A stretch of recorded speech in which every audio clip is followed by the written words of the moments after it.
Belajar di Newport. Topik kali ini, di podcast kali ini kita akan membahas topik yang sangat wow dan eksklusif. Wih, eksklusif banget ya? Eksklusif sekali. Oke, sebelum kita lanjut topik, kita perlu perkenalan diri nggak sih? Betul sekali. Ya, jadi kenalin, aku Patre dari Fakultas Keperawatan Angkatan 2024 dan temanku Natasha dari Angkatan 2024 juga. Oke, nah topiknya lagi kan yang apa? Eksklusif ya? Eksklusif sekali. Kira-kira apa sih? Topik kali ini adalah topik tentang Pilkada 2024 yang akan dilakukan pada tanggal 27 November 2024. Dan ini pastinya akan sangat menarik untuk kita Gensi yang akan juga memilih ya teman-teman. Jadi kalian pastikan untuk memilih pilihan yang tepat. Dan pastinya jangan golput ya teman-teman. Bener tuh. Apalagi kan kita udah umurnya 17 ke atas ya. Ya itu sudah. Ya itu pasti Pastikan untuk memilih ya teman-teman. jangan golput, anti golput guys. Nah, kan kita ini udah nge-spill topik yang sangat eksklusif, menarik dan gebrakannya itu nggak main-main gitu. Kita juga pasti bakal hadirin narasumber yang juga nggak main-main. Sangat main-main. Eksklusif juga ini ya, tapi eksklusif ini. Langsung aja nggak sih? Ya. Mari kita sambut Pak Datu Hendrawan. Selamat datang Pak. Terima kasih sudah. Selamat pagi Pak Datu. Selamat pagi. Gimana kabarnya Pak? Baik. Ya. Jadi narasumber kali ini yang favoritnya, dosen favoritnya angkatan kita ya, Iya, sama. yang katanya mirip Mas Baskara. Mas. Wih. Siapa itu Mas Ketek? Ini vokalisnya ini ya Pak. Oh. Jadi Bapak Datu Hendrawan ini juga sebagai dosen Fakultas Filsafat, juga pernah menjabat sebagai wakil dekan Fakultas Filsafat. Iya. Ya, mungkin profilnya aja udah keren banget. Gimana kalau Pak Datu juga memperkenalkan diri? Oke, baik. Perkenalkan, nama saya Datu Hendrawan, nama lengkap. Biasa dipanggil Datu.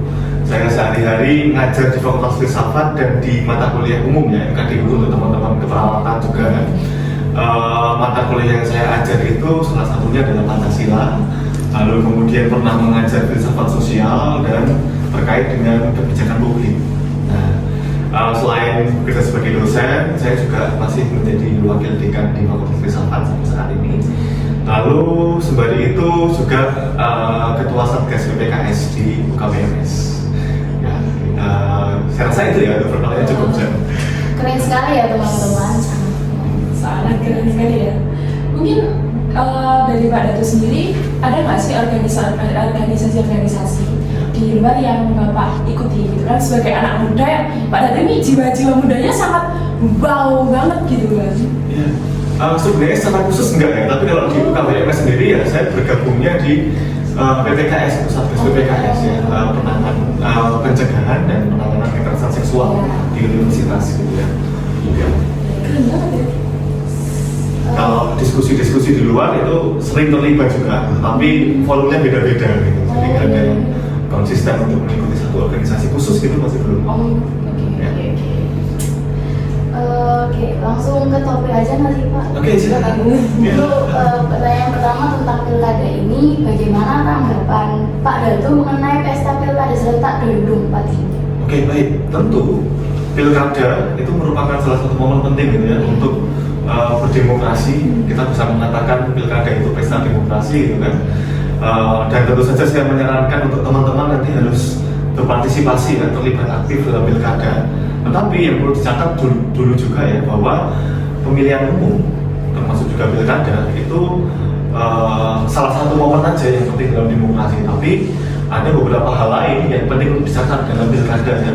Yang pertama, kalau kita ngomong soal demokrasi itu pada dasarnya kalau katanya Amartya Sen dan tokoh yang paling Nobel gitu, dalam government by discussion itu kita akan berhadapan dengan konsep demokrasi, bahwa demokrasi itu pada dasarnya adalah pemerintahan yang dijalankan melalui proses diskusi gitu kan. Yang penting itu bukan hanya pemilihan umumnya, tapi ada diskusinya antara warganya. Ketika ada pemilu, nah dalam pemilu itu apakah orang-orang itu memilih dengan pertimbangan-pertimbangan yang didiskusikan atau tidak? Maka penting bagi kita untuk mengetahui misalkan rekam jejaknya para calon itu bagaimana, ya.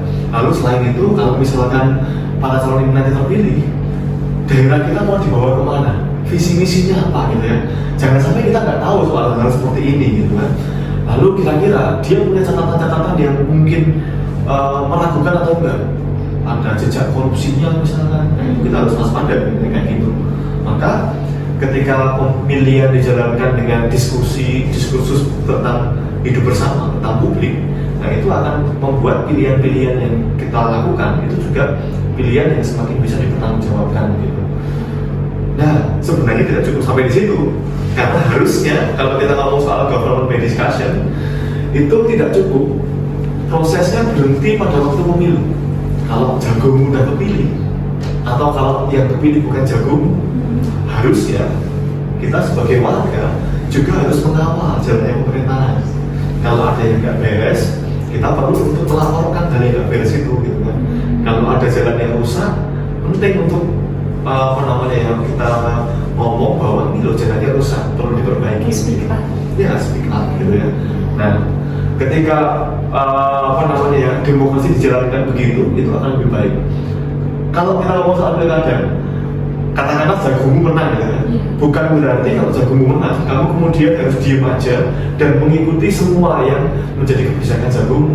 Kalau misalkan jagomu menang, kemudian ternyata kebijakannya itu kontroversial, nggak bisa diterima dengan akal sehat, kamu sebagai pemilih yang bertanggung jawab harusnya jadi yang paling depan nih, ini kan jagoku gitu ya. Nah, harusnya dia kalau misalkan bikin kebijakan ya harus bisa dipertanggungjawabkan. Maka pun kita tetap harus mengawal, meskipun yang menang itu adalah orang yang dulunya kupilih. Nah, ya, seperti itulah gambaran tentang pilkada ya. Yang penting prosesnya seperti apa. Jadi teman-teman, kalau kata Pak Datu, kita harus berpikir kritis teman-teman untuk pilkada 2024. Kan tadi kan Bapak menyebutkan kalau kita harus melihat rekam jejak paslon gitu. Nah, terus kita juga harus berdiskusi nih, kayak sebelum milih kayak berpikir-pikir dulu mungkin ya. Tapi gimana kalau ini kan kita Gen Z gitu kan, ada yang namanya FOMO. Nah, fear of missing out. Nah, itu kan mungkin ada anak muda yang kayak mikir, oh ini temenku milih ini nih karena mungkin omnya atau bahkan bestinya mungkin kan. Dan terus oke lah aku ikut aja tanpa melihat rekam jejak, tanpa harus berpikir dulu. Jadi kayak oke lah pokoknya nggak golput, atau bahkan malah kayak aku nggak kenal sama semua paslonnya. Terus teman-temannya kayak circle-nya itu kayak nggak usah milih buat apa gitu. Jadi harus ya udah FOMO buat ikut-ikutan nggak usah milih. Itu menurut Bapak gimana sih? Oke, menarik ya bahwa fenomena FOMO itu sekarang juga menjadi pemicunya orang muda gitu kan. Ayo aku ikut pemilu gitu kan. Supaya nanti bisa untuk moto tinta di jari gitu kan ya. Yang jadi foto lalu kemudian selfie di KPS gitu kan. Oke, itu dalam arti tertentu saya bisa mengatakan ada dua kemungkinan ya orang yang FOMO. Yang pertama itu memang seperti yang dikatakan oleh siapa namanya? Patre, oleh Patre tadi, bahwa ya ada ketakutan bahwa FOMO itu bisa membuat orang memilih dengan reaksioner gitu ya, hanya berdasarkan popularitas misalkan, selera misalkan. Nah, persoalannya adalah pilihan-pilihan semacam ini seringkali nggak bisa dipertanggungjawabkan gitu ya. Kadang-kadang pilih karena apa? Oh ini calonnya ganteng, calonnya keren, atau calonnya itu lucu gitu kan, lucu, ya, pinter joget. Nah, persoalannya adalah apakah ada korelasi antara kegantengan atau kelucuan atau kepinter jogetan dengan kemampuan untuk menjalankan suatu pemerintahan. Nah, ini harus teman-teman pikirkan secara kritis gitu ya. Tapi FOMO bisa menjadi sesuatu yang baik karena mungkin itu bisa menjadi pemicu awal ya bagi Gen Z untuk wah ini ada kegiatan politik nih, tapi harus diikuti juga dengan pendalaman. Kalau FOMO-nya teman-teman berhenti di wah yang penting lucu, yang penting ganteng, ya itu ya potensi untuk politik itu menjadi absurd gitu ya, itu ya semakin tinggi gitu ya. Tapi kalau teman-teman ketika FOMO kemudian tertarik untuk mencari ini siapa nih sebenarnya kok lucu gitu ya, tapi kemudian dia itu pernah melakukan apa saja nih, oh ternyata dulu prestasinya juga cukup banyak misalkan, oh ternyata ada rekam jejak yang seperti ini misalkan. dulu pernah menjalankan tugas dalam suatu daerah secara prestasinya cukup banyak misalnya, maka itu oke untuk dipilih. Tapi ketika kita lihat rekam jejaknya, ternyata dia nggak punya keprihatinan terhadap publik, nggak ada prestasinya untuk hidup bersama. Ya kita harus bertanya-tanya nih, apakah cukup dengan ganteng saja kemudian dia kita pilih kemudian. Nah itu yang harus kita waspadai gitu ya kalau ngomong soal FOMO. Tapi FOMO bisa jadi baik ketika itu menjadi pemicu untuk kita semakin ingin tahu, semakin kepo gitu kan. Lalu membuat kita juga semakin tahu tentang calon mana yang saya pilih ini siapa sih sebenarnya gitu ya. Nah, itu ya nanti saya rasa penting untuk dicatat. Ya itu tadi ya, jadi kembali lagi Kak, berpikir kritis sebagai anak muda yang Gen Z ini kan teknologinya sangat kuat ya, kayak pengetahuannya itu sebenarnya udah luas. Jadi berpikir kritis, mempertimbangkan sesuatu, melihat rekam jejak paslon itu juga sangat penting. Bila gitu kan Pak ya. Kan tadi di samping itu ada yang FOMO nih Pak. Nah di samping juga ada anak-anak yang kurang nggak peduli politik atau mulai politik, bahkan anti politik karena merasa apa sih politik di Indonesia ini nggak menarik. Kadang juga banyak juga ya kita tahu banyak korupsi, banyak masalah, jadi mereka aku juga nggak peduli juga, itu bukan urusan. Itu bagaimana Pak? Oke, makasih. Menurut saya ini adalah gejala yang sangat wajar sebenarnya. Dia terjadi bukan hanya pada Gen Z ya, tapi di banyak generasi. Kadang-kadang orang merasa siapapun presidennya gitu kan, atau siapapun pemimpin daerahnya itu toh nggak efek sama hidupku gitu kan. Toh saya tetap mencari duit dan lain-lain. Iya benar memang. Tapi persoalannya begini, kalau kita ngomong soal politik, ada hal-hal yang akan sangat mempengaruhi dalam hidup bersama kita, yang termasuk itu nanti akan berpengaruh juga pada hidup kita ya. Politik itu akan menjadi penentu bagi kamu nanti ketika sekolah. Apakah akan sekolahnya itu bayarnya mahal atau ada subsidi misalnya. Politik mungkin kelihatan nggak efek sama hidupmu, tapi nanti akan efek pada harga BBM itu kira-kira berapa, disubsidi atau enggak nantinya gitu ya. Nah maka kita tetap perlu untuk peduli pada politik, karena mau nggak mau politik itu akan selalu ngefek pada hidup kita, entah itu besar ataupun kecil. Kalau kita tidak peduli pada politik, nah persoalannya begini, apakah itu artinya kamu harus siap juga untuk menerima bahwa nanti kamu akan diperintah oleh orang-orang yang kamu nggak tahu, kamu nggak kenal, bisa jadi baik, bisa jadi jahat, bisa jadi sangat jahat gitu kan. Nah itu yang harus kamu hati-hati gitu. Nah kalau ngomong soal apatisme politis ini, yang perlu disadari, mari kita lihat bahwa politik ini maknanya sebenarnya cukup sederhana ya.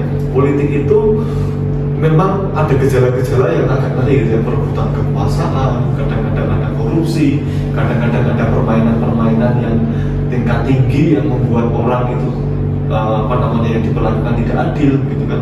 Tetapi mari kita lihat bahwa politik itu kalau kita ikuti kata dasarnya ya, itu terkait dengan pengaturan hidup bersama. Jadi kata politik itu munculnya di Yunani kuno gitu ya, untuk menyebut terkait dengan bagaimana kita mengatur kota, polis gitu kan. Nah, kita bisa memaknai politik dalam arti sederhana itu, bahwa ini terkait dengan pengaturan hidup bersama dalam masyarakat yang demokratis. Artinya siapa yang berhak mengatur hidup bersama? Rakyat, demos ya, rakyat kita semua yang berhak mengatur hidup bersama. Maka kalau kamu mau berpartisipasi dalam politik, nah itu artinya kamu juga ikut mempertanggungjawabkan bagaimana hidup bersama kita diatur. Kalau kamu nggak terlibat dengan politik dan efeknya pada hidup bersama kita itu kacau, ya itu artinya kamu juga tetap ikut bertanggung jawab di situ. Ya, maka politik bagaimanapun akan sangat berpengaruh pada hidup kita sehari-hari, gitu kan? Ya, saya rasa itu ya. Itu teman-teman, setidaknya meleklah dengan politik kita, karena itu akan mempengaruhi kehidupan kalian. Tapi kan ini nyambung sama pertanyaan Kak tadi Pak. Kalau sama kan ada daerah nih yang calonnya itu cuma satu, kan ada yang namanya kotak kosong kan sekarang. Oke, baik. Nah itu kan kayak sebagai anak muda itu yang lumayan tipis jiwa politiknya, terus melihat informasinya cuma ada satu paslon, yang satunya kotak kosong, itu kayak semakin kok cuman ini toh, padahal dan dia itu nggak kenal sama paslonnya, terus kayak mana ini jiwa politiknya kan tipis, kayak gimana ya, ini nggak ya, jadi kayak denial gitu. Nah, menurut Bapak gimana sih cara menangani atau gimana ya, kayak pesan-pesannya untuk anak-anak seperti itu, anak muda seperti itu? Oke, menurut saya apapun pilihan politisnya, ketika itu bisa dipertanggungjawabkan, it's okay sejauh itu berdasarkan pada pencarian yang berakal sehat. Nah, yang penting itu. Bahkan menurut saya, mungkin mohon maaf ya, mungkin saya juga akan bisa menyetujui kalau ada orang yang golput, tapi golputnya bukan gara-gara mager. Golput gara-gara mager gitu ya, wah males lah, KPPS gitu ya. Daripada itu toh efek gitu kan, bukan karena apatis. Tapi ketika dia golput, misalkan golputnya itu jadi bertanggungjawabkan, karena dia melihat di antara calon ini misalkan ya, itu benar-benar nggak ada yang bisa mewakili hati nuraninya dia, atau dia sama-sama khawatir. Misalkan ini sama-sama mantan koruptor, misalkan. Waduh ini ya benar-benar nggak ada pilihan, tapi kemudian untuk golput, it's okay. Tapi ketika memilih pun, memilih si A, si B, si C, nah, pilihannya juga bisa dipertanggungjawabkan gitu ya. Bukan hanya karena soal ini kelihatannya keren gitu kan, enggak. Tapi karena saya tahu rekam jejaknya, saya tahu juga nanti kalau misalkan dia yang terpilih, visi misinya kemana, lalu visi misinya itu logis nggak, realistis nggak. Katakanlah orang bisa mengatakan, ya udah nanti kalau misalkan saya terpilih, saya akan membuat acara wisata gratis ke New York misalnya, atau ke Hawaii misalnya. Oke, itu janji yang manis itu, tapi masuk akal nggak? Coba kamu pertimbangkan dengan akal sehatmu gitu ya. Maka itu terkait juga dengan tawaran programnya itu, kira-kira realistis atau enggak untuk kita jalankan gitu kan. Lalu bisa diterima enggak oleh orang-orang itu, semua orang. Nah, penting juga untuk diketahui ketika orang berpolitik, termasuk ketika mencoblos, kita perlu untuk menumbuhkan juga kepedulian pada masalah-masalah publik. Nah, kadang-kadang orang milih kan karena preferensi pribadi, karena kepentingan pribadi gitu kan. Nah, penting juga untuk dilihat kira-kira bisa nggak kita memilih dengan lebih memperhatikan kepentingan apa yang paling urgent untuk digarap di suatu daerah misalkan. Kalau daerah itu adalah daerah yang penuh dengan kemiskinan, mungkin bagimu yang penting bangun jalan gitu ya. Tapi mari kita lihat bahwa kemiskinan itu perlu lebih dulu dituntaskan daripada membangun jalan. Maka mari kita mulai dari hal-hal apa yang paling urgent untuk dibangun di daerah masing-masing.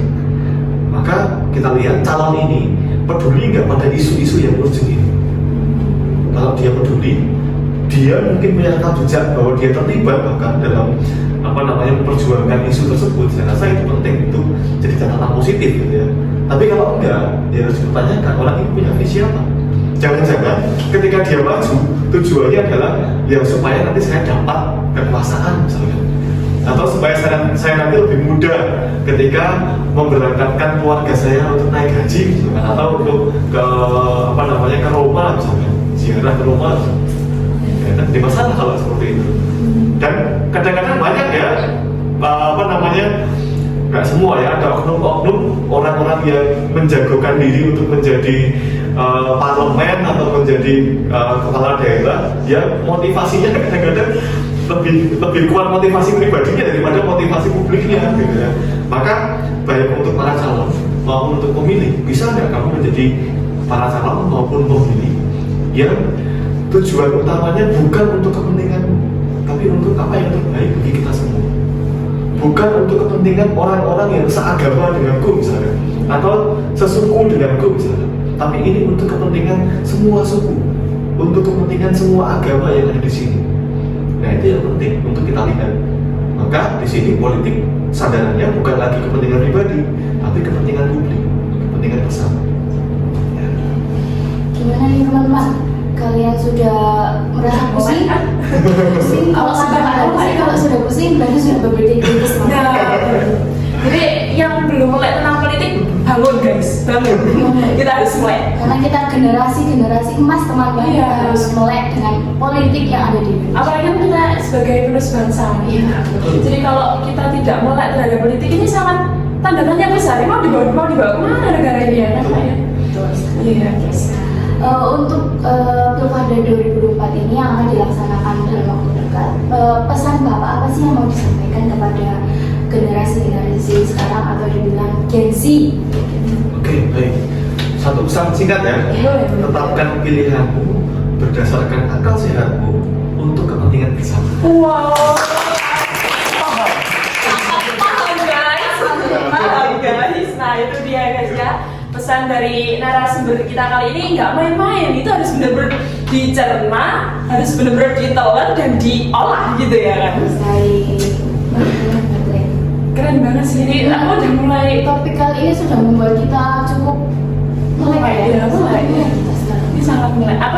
Aku jujur aku sendiri awalnya kayak ini kan baru menginjak 18 tahun, baru kemarin itu satu masih pertama kali itu pilihan presiden tahun ini Ya, kan tahun kemarin itu tuh kayak milih ya kayak karena jujur saja ya karena orang tua aku milih itu gitu termasuk FOMO Pak. Jadi pertanyaan itu ya berdasarkan pengalaman pribadi guys. Jadi buat kalian yang kemarin pilpres itu juga FOMO, ini juga bisa jadi tontonan asik ya kan ya. Jadi jangan lupa tonton podcast ini sebelum kalian memilih yang lain.